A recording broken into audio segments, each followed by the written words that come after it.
In this tutorial, you'll learn a cool way on how to mix textures for your material. You can use this trick to create some interesting patterns, a blend of different colors, and yeah, you get the point.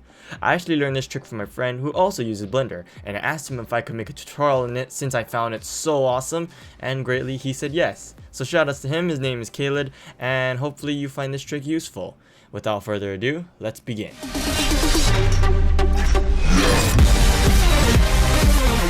First, right click on the object that you want to edit the material on and click on one of the bottom left icons and go into the node editor.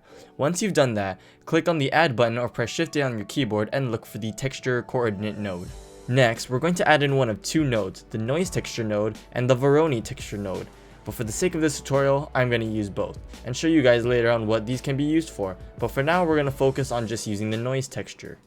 Next, let's add in a color ramp node. And actually, let's duplicate it so we have two copies by pressing Shift D on the keyboard.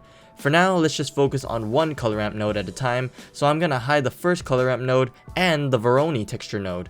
From the texture coordinate, plug in the object output into the noise texture's vector input. The reason why we are using the object input instead of the normal generated input is so that it doesn't shrink or stretch the texture according to the actual object size. Instead, it repeats it. Then, plug in the noise texture's color output into the color ramp's input, and the color ramp's color output into your shader's input. You should get something that looks like a grayscaled version of the noise texture's pattern. However, I don't want the texture to be mapped that big, so I'm going to shrink it down to maybe around 0.1 to 0.2 in the scale input. I want to make the mesh to have different colors now, so I'm going to add in a few bright colors in the color ramp. You can even add more sliders in for more colors by clicking the plus button on the color ramp node.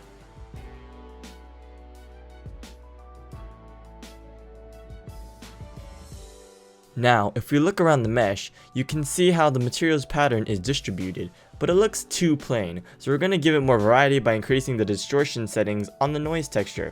Play around with the settings on both the texture and the color ramp until you get something that works.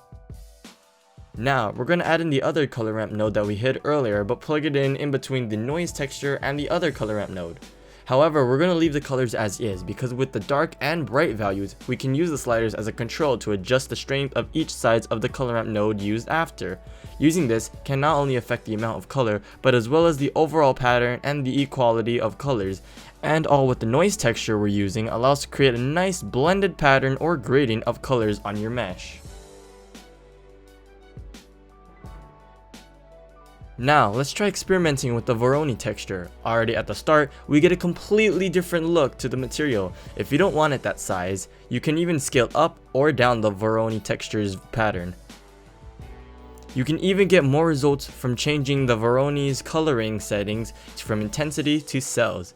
And I think this pattern would be more of use than the intensity, but it all depends on what works for you.